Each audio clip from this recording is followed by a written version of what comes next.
Welcome to New Stripe City, a YouTube channel for die-hard Bengals fans. I'm your host, Ace Boogie. And the Bengals are going to fall to 0-8. You talk about this game. Common thing was that the offense just couldn't score enough points. 24 to 10. 10 points.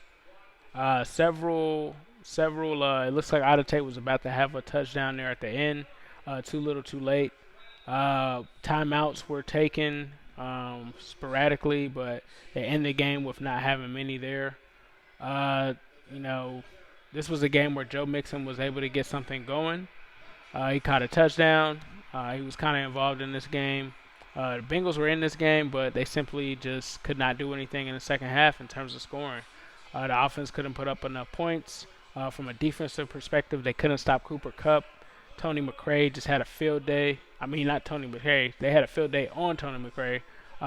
Cooper Kupp had a field day against him, which was something that the Bengals really couldn't game plan against. It really was just about the Rams and Sean McVay being smart enough to take advantage of a weakness that the Bengals had, especially with them being decimated in the secondary.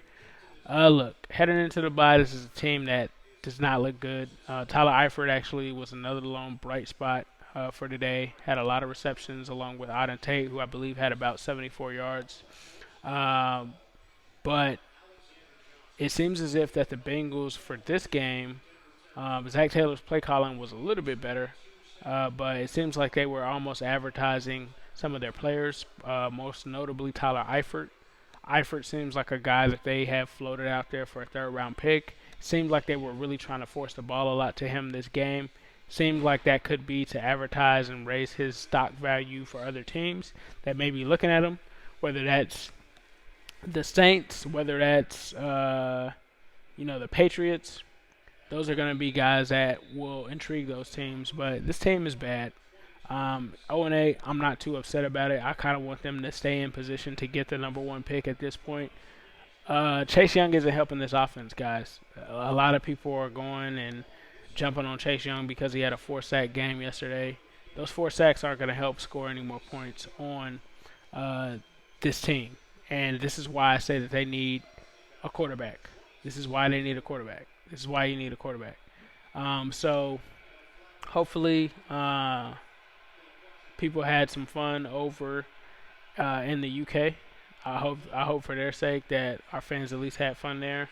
It was just not too much to be inspired by. Not a great performance. They did show some heart. The defense made some stops when they needed to, but they just couldn't get on the same page. Same story as this season. So Bengals drops to 0-8. Take some of your questions now if you guys have any in the live chat. But not a good display, but not really too much of a surprise. The Rams just really were able to score. That's really what it was. That's the only difference that came down to this game. It wasn't like the Rams were amazing or anything. Bengals gave up some sacks. Some of those were on Andy Dalton. Some of them were on the offensive line. Oh my God, Joe Flacco is trash. Sorry, but man, Auden Tate, Dalton definitely missed too many throws.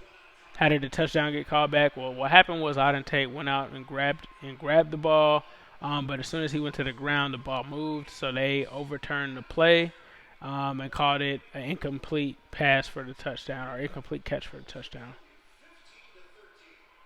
Man, the Broncos are trash.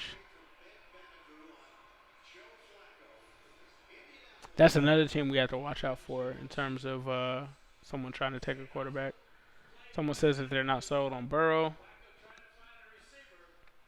But yeah, man, it seems like we don't have many questions. I do want to keep this short because I know people will be rewatching this video.